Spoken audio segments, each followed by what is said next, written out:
Hello, this is Brother Kevin, and I want to share with you today, I believe to be a very, very cutting edge message, really for all of us. It's not, oh, I'm giving you something that I have. I want to share with you something that I am pursuing and has been my life's journey and my work as well. So let's go to Romans 12. A lot of you know it, verses 1 through 2.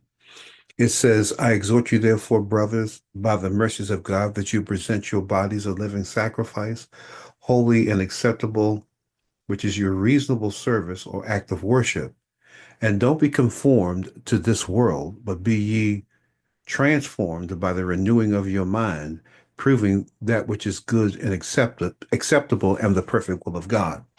Now, I probably know that scripture from by heart from different translations, depending on what I'm doing with it. But notice how the gospel itself is totality. And if you are a sacrifice, when you look at the sacrifices of the scriptures, whether you're talking about Jesus, the ultimate sacrifice, or the animal sacrifices that came before him, they all were dead. Jesus died. Death couldn't hold him, but he still died. The sacrifices died, and they were innocent. The animals were innocent. Jesus was innocent. When you die, your flesh isn't innocent. But when you die, God gives you a new life. Okay? And that new life can only be given when your body is presented. Just as Jesus died, you must die. And in that death, you become a living sacrifice. Because while you die to the flesh in this age, but you live in the body, but you live by the faith that's in the Son of God. Or as the scripture says, I am crucified with Christ, nevertheless I live. Yet not I, but Christ that lives in me. And the life that I now live in this body, I live by the faith of the Son of God who loved me and gave himself for me. So, don't be conformed to this world. The world's not going to tell you what I just quoted in that scripture. It's going to tell you no man can be holy, no man can be righteous. Well, I want to tell you that that's a lie from the enemy. Jesus gives us the gift of righteousness when we put our faith in him. But do we really have faith in the atonement? Do we really have faith in the work of the gospel? And if we do have faith, let me ask you this. Have you presented your bodies to God as a living sacrifice? And if you haven't, why? Now, to those of you who have begun that work, let me say this. Giving your body a living sacrifice is not all that's being sacrificed because your body is your temple. It is your vessel. Okay. But inside of that body is a mind, is a soul, is emotions, is the Spirit of God, is your heart, is your conscience. And all of that has to be purified and renewed to walk in unison along with your body. Because the thing that you don't want to do is be contradicted. You don't want your mind to say one thing and your heart say another and your body do another. Your body's important because it's the vessel you live in and it's to be holy. But I want you to know holiness doesn't start with your body. It starts with what's going on the inside of your heart, your soul. What is the Spirit of God doing? What has He done to you? Because if you're the redeemed, He's done a work in you that's supernatural. I love Hebrews 11:6. It says, He that cometh to God must first believe that he is, and that he is a rewarder of those that diligently seek him. And I'm going to repeat a lot of these scriptures or scriptures similar to this in this series, because in order for you to come closer to the Lord and to walk in his fullness, to get deeper, you're going to have to give it all. The gospel produces totality. And Jesus says, if you can't give yourself totally to it, then you need to make some changes. Go ahead and make peace with the devil. Go make peace with the world. But if you decide to follow Jesus, you're going to have to give all. You see, we've made the gospel smorgasbord multiple choice. You know, you can do as much as you'd like to do. I like this, but I don't like this. I don't like this, but I like this. And so this multiple choice gospel is what's killing us today in the sense that there is no demonstration of power.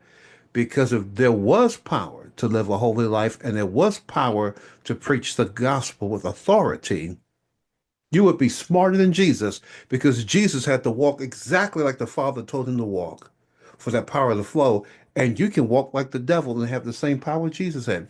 You'd be smarter than him. Now, that's impossible. But what I'm trying to say to you, it is silly to believe that you can get better results than Jesus. So yield your body a living sacrifice.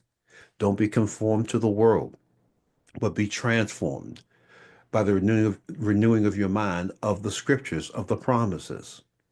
Now, I love to do an introductory video, and this is no different because what I want you to do is to come to grips with this thing is that this is something that you have to do. Now, you don't have to do it, of course, but if you're serious, yes, you have to do it. If I present this message any other way, I'm deceiving you. You must lose your life in order to gain the life that God has promised you. If you hold on to this life and you hold on to this world, you're going to lose it in the end. But if you give this life and this age away, if you give your life away to God, you will gain eternal life in the end. But it also works out in this life. Why? Because you begin to bear fruit, offering your body a living sacrifice, being transformed by the renewing of your mind, no longer being controlled by the world, its thinking, its system. I wanted to open up with this passage of scripture because this is the starting gate. If you realize that if you're a sacrifice, you don't belong to yourself anymore, you can't claim yourself anymore. If you gave your life to Jesus Christ, you belong to Him. So because you belong to Him, you give your body.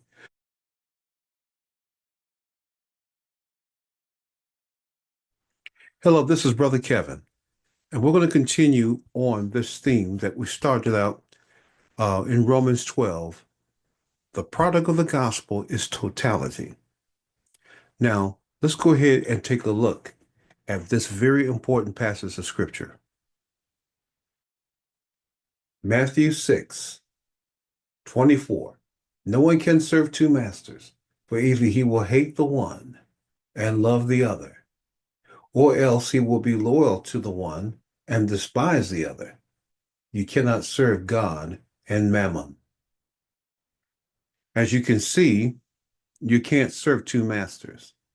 Now, let me be very, very straight here. He's referring to the world and its system. You cannot serve the world system and serve Jesus in the kingdom of God. You have to make a choice because you're going to either hate the world or you're going to hate Jesus. Now, Satan will deceive you. He'll make you think, well, I'll just be happy serving the world. Well, if you're happy serving the world and not Jesus, it just means you're not born again. That's very easy to discern. But if you love God, you'll never be satisfied. You'll never be complete trying to hang on to the world. Let it go. Now, let me tell you something. Are there good things in the world? Yes. But you need to understand that the world passes away and the lust thereof, the lust of the eye, the lust of the flesh, the pride of life. This is of the world. It passes away. But you belong to another age. But if you're not devoted to that age, if you're not devoted to the kingdom of God, if you're not devoted to Jesus because you've got your hooks into the world, you hate the Lord. This is what he says. You're going to love the Lord or you're going to love the world, but you can't love both.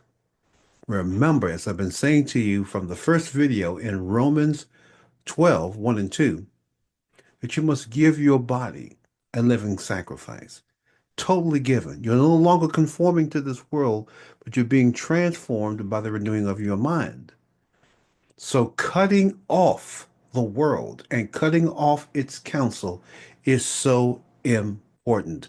Listen to this ancient psalm. Psalm number 1. It says, "Blessed is the man that walketh not in the counsel of the ungodly, nor standeth in the way of sinners, nor sitteth in the seat of the scornful, but his delight is in the law of the Lord." So the Bible is saying here with this psalm here, you can't hang out with the world. You can't think what they think. If you want to be blessed, you got to get away from that counsel. You got to get away from the world. You got to cut it off. If you don't lie to yourself. You don't love Jesus. And that goes for me. There have been things in my life that I have cherished way too much. Does it have a sense of beauty? Does it have a sense of enjoyment? Absolutely. But is it part of the age to come? No.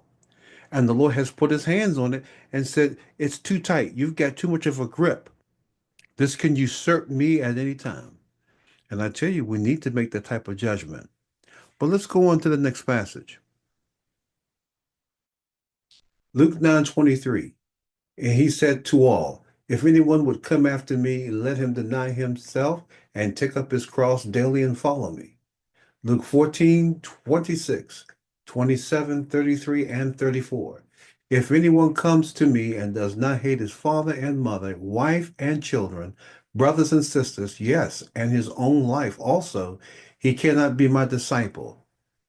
And whoever does not bear his cross and come after me cannot be my disciple.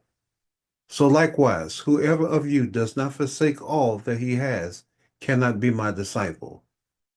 Salt is good, but if the salt has lost its flavor, how should it be seasoned? It is neither fit for the land nor for the dunghill. But men throw it out. He who has ears to hear, let him hear.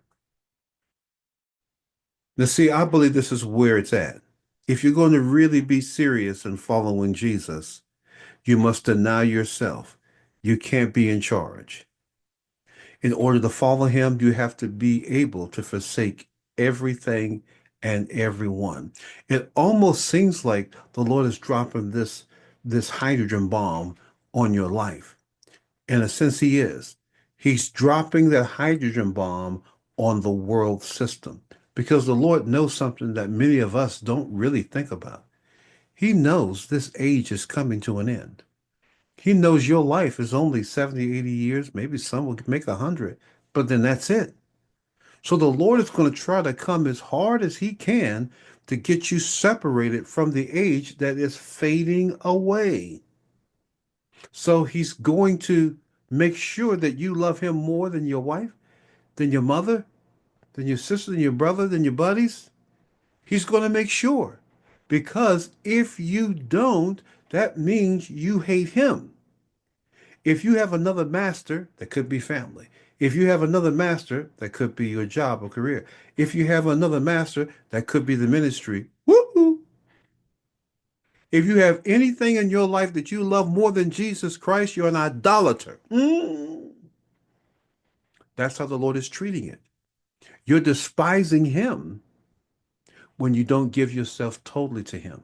But you'll not be able to do both. Well, I love my wife and I love God. No, it's not until you love Jesus only can you truly love your wife. Because then the Lord is loving your wife. He's loving your wife through you.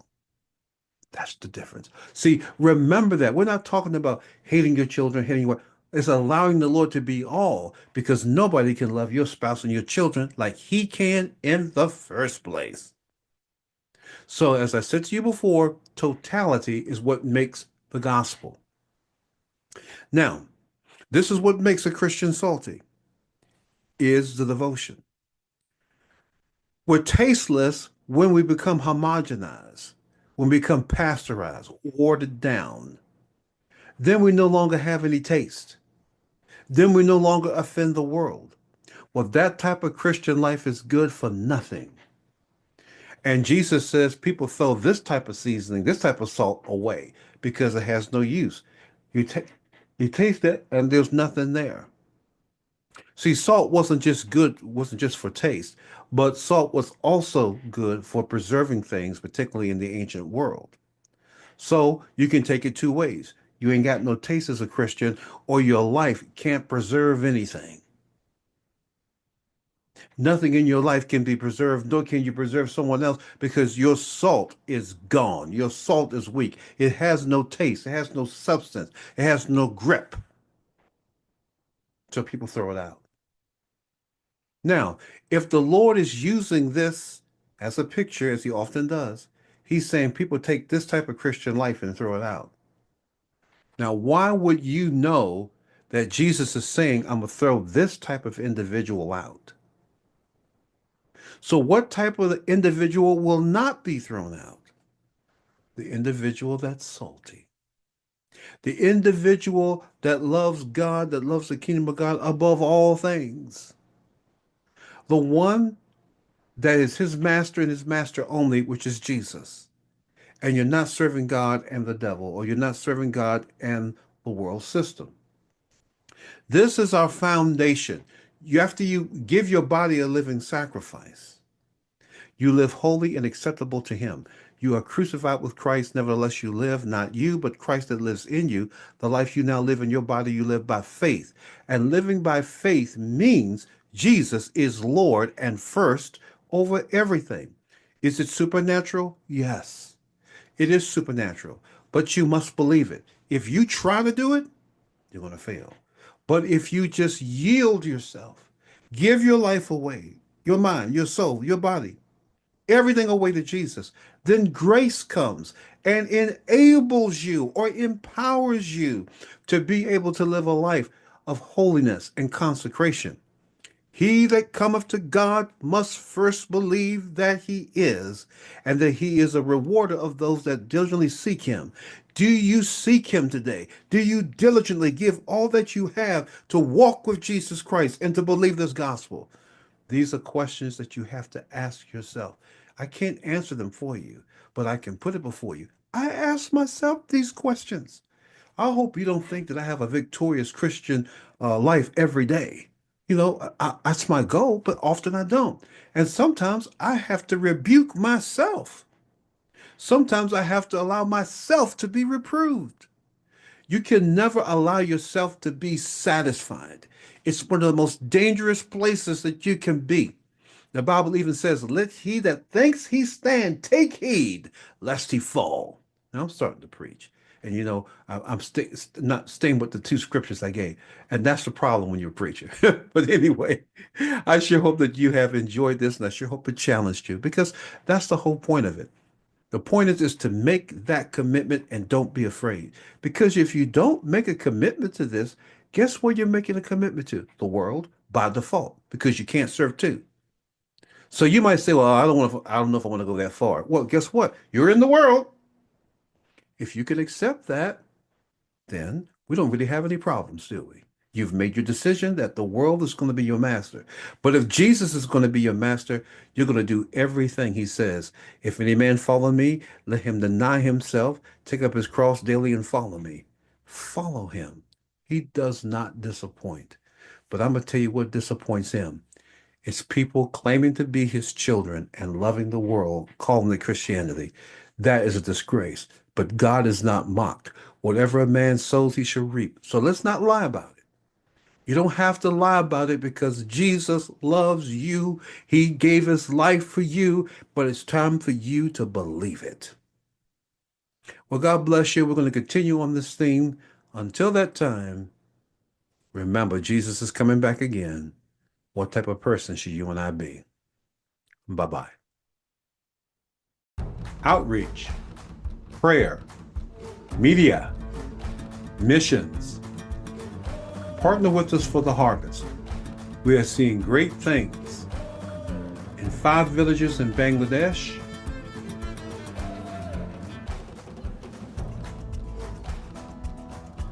and also in Ara, Ijibu, and Edu, Nigeria. God is moving to meet the needs of people with the gospel and the initials. Bishop Dalam Ghazi is raising up ministry in Dashur, Bangladesh. And they are doing the work in ministry in power. Austin Eza is also doing a great work as he raises up relationships that God gives him to build wells in Nigeria, bringing communities together. So Tanda and I have the privilege of being able to support through prayer, watching God unfold his grace and mercy upon the people, and bringing fresh water to those in need in Nigeria and also in Bangladesh. We see God's faithful love, and we see what he will do to reach out to people. This is the time I want to invite you. God is moving in the 1040 window, and we support mostly from home. So Tana takes a trip once a year, but we do most of our work from home because God is moving all over the world, particularly in that 1040 window. Please come and be a part. Partner with us for the harvest. You may contact us at www.gsmi.life.